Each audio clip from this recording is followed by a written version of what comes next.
Hello students, welcome to pre brain booster. आज के lecture में देख रहे हैं doubly linked list. Single linked list में जिस तरह से हमने स्ट्रक्चर देखा था सेम वैसा ही यहाँ पर भी होता है, बट यहाँ एक डिफरेंस है कि सिंगली लिंक्ड लिस्ट में एक नोड पॉइंटर होता है जो अगले यानी नेक्स्ट नोड को पॉइंट करता है, but double E linked list में दोनों तरफ पॉइंटर होते हैं, previous and next pointer. Previous pointer जो पिछले यानी प्रीवियस नोड होंगे उनकी जानकारी को स्टोर करके रखता है, और जो नेक्स्ट पॉइंटर है वो नेक्स्ट नोड को पॉइंट करते हैं। इस तरीके से यहाँ जो ट्रेवर्सल होगा वो बाई डायरेक्शन में होता है, यानी left to right, right to left. इस तरीके से दोनों वे में यहाँ ट्रेवर्सल पॉसिबल हो सकता है। इसका जो स्ट्रक्चर है वो उस तरीके से लिखा जाता है C और C++ में। सबसे पहले D naught, double E node नाम से एक स्ट्रक्चर बना लिया। उसके बाद इसमें जो डाटा आएगा वो किस टाइप का होगा। इसमें जो डेटा है वो आपका इंटीजर भी हो सकता है, फ्लोट भी हो सकता है और कैरेक्टर भी हो सकता है। यहाँ जो लाइन नंबर 2 है कोड की वो लिखी है इंटीजर टाइप के डेटा के लिए। और ये जो नेक्स्ट लाइन देख रहे हैं, इन दोनों लाइन में हमने पॉइंटर को डिफाइन किया है। प्रीवियस पॉइंटर के लिए है और नेक्स्ट पॉइंटर के लिए।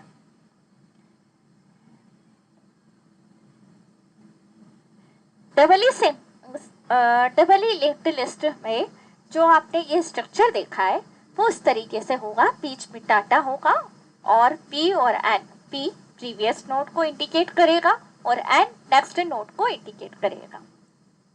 यहाँ पे जो ऑपरेशंस परफॉर्म होते हैं सेम वैसे ही ऑपरेशंस सिंगली लिंक्ड लिस्ट में देखे थे, traversal, insertion, deletion. But traversal में सबसे अच्छा फायदा यहाँ ये होता है कि हम दोनों डायरेक्शन में यहाँ ट्रेवर्सल कर सकते हैं, फॉरवर्ड और बैकवर्ड। फॉरवर्ड में जब हम मूव कर रहे होते हैं तब हम हेड से लेके टेल तक जाते हैं। फर्स्ट नोड को हेड कहते हैं और लास्ट नोड को टेल कहते हैं। बैकवर्ड में हम टेल से हेड की तरफ आते हैं। ये इंपॉर्टेंट पॉइंट है, इसे याद रखना जरूरी है। इंसर्शन और डिलीशन, यहाँ पर ठीक वैसा ही इंसर्शन और डिलीशन होता है जो अब तक की लिंक्ड लिस्ट में देखते आए हैं। पहला बिगिनिंग में, जैसे ही हम बिगिनिंग की बात करते हैं यानी कि जो पहला नोड है उससे पहले ही एक और नया नोड बनाना, तो वही यहाँ पर स्टेप्स लिखी है कि एक नया नोड बनाएंगे जिसे हम पॉइंट करेंगे नेक्स्ट को, और ये जो नेक्स्ट पॉइंट होगा वो होगा हेड की तरफ, यानी कि हम यहाँ पर एक नया नोड बनाएंगे और इसका जो नेक्स्ट पॉइंटर होगा वो पॉइंट करेगा हेड को, जो अभी हेड था। ओके, और हेड का जो प्रीवियस है वो नोट करेगा जो नए नोड को बनाया गया है। ओके, इस तरीके से हमारा जो नया हेड बनेगा वो बन जाएगा हमारा new node. Okay, add end यानी कि लास्ट में नल की जगह पर आपको नया नोड लेकर आना है। जब आप लास्ट में नया नोड बनाएंगे उस समय जो नोड बनेगा उसका जो प्रीवियस है उस प्रीवियस को कनेक्ट करना है आपको लास्ट नोड के नेक्स्ट से। यही चीज यहाँ पर डिफाइन की गई है। ओके, और उसका जो प्रीवियस है लास्ट नोड जो आपने अभी बनाया है उसको कनेक्ट करना है लास्ट नोड के नेक्स्ट नोड से। ओके, यानी ये आपस में कनेक्ट हो गए, और इसी तरीके से इसका जो नेक्स्ट होगा वो बन जाएगा आपका लास्ट की जैसे, यानी डल। ओके, जब हम किसी पर्टिकुलर पोजीशन में इंसर्शन की बात करते हैं तो वहाँ पर आपको नेक्स्ट और प्रीवियस को देखना है। जैसे कि अगर मैं यहाँ पर कोई अपडेट करना चाह रही हूँ तो इसका नेक्स्ट और प्रीवियस चेक करना होगा। तो प्रीवियस नोड और नेक्स्ट नोड क्या है उसके आधार पर यहाँ इंसर्शन होगा। डिलीशन में जस्ट सिंपल आप बिगिनिंग को नल बनाएंगे। ओके, नल कैसे बनेगा? यहाँ पर जो प्रीवियस नोट है अभी तक कुछ नहीं है, जैसे मान लीजिए अभी मैंने ये नोट बनाया है और इसे मैं डिलीट करना चाहती हूँ, तो जो हमने इंसर्शन के लिए किया था सेम उसी प्रोसेस को रिवर्स कर देना है। ओके, यानी कि यहाँ हेड हट कर यहाँ पर आ जाएगा और ये जो नोट है ये डिलीट हो जाएगा और प्रीवियस नोट की जगह कोई भी नोट किसी को इंडिकेट नहीं करेगा पहले नोट को।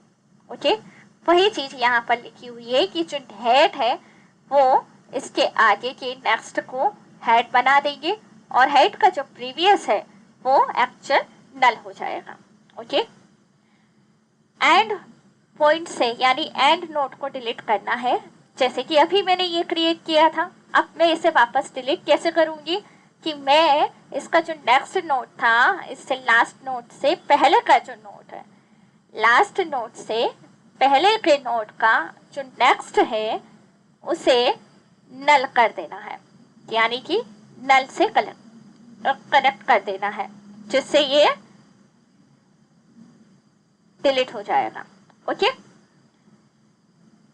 सेम पोजीशन में भी यही होगा जब हम प्रीवियस के नेक्स्ट को करंट के नेक्स्ट से कनेक्ट कर देंगे, जैसे यहाँ पर देखिए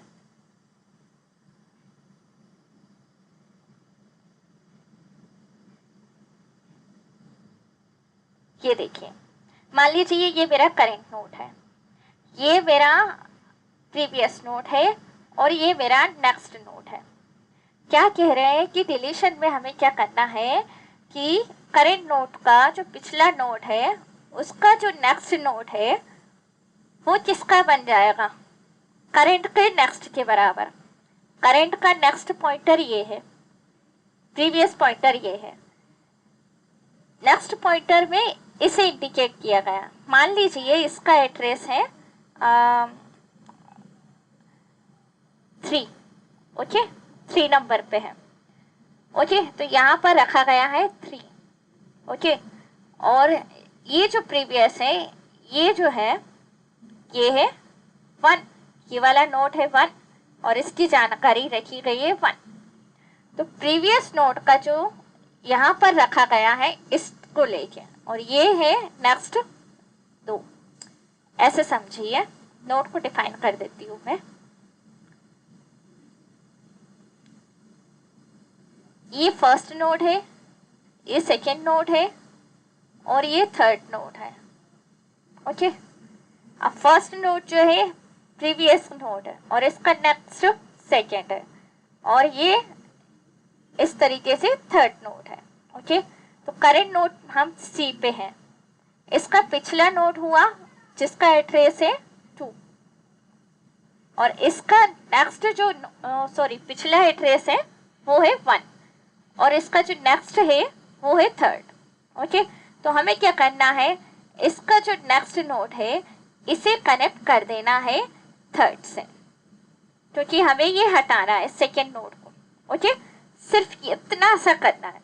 तो करेंट नोड से पिछला वाला जो नेक्स्ट है उसके जो नेक्स्ट वाले नोड है उसके प्रीवियस से चेंज कर देना है। यहाँ पर वही बात लिखी गई है कि करेंट नेक्स्ट की जो बात हो रही है वो बन जाएगा आपका प्रीवियस नेक्स्ट। ओके, यहाँ पर अभी हमने देखा करेंट का जो नेक्स्ट है वो बन जाएगा प्रीवियस का नेक्स्ट। ओके, करेंट का नेक्स्ट 3rd है, ये 3rd को इंडिकेट कर रहा है।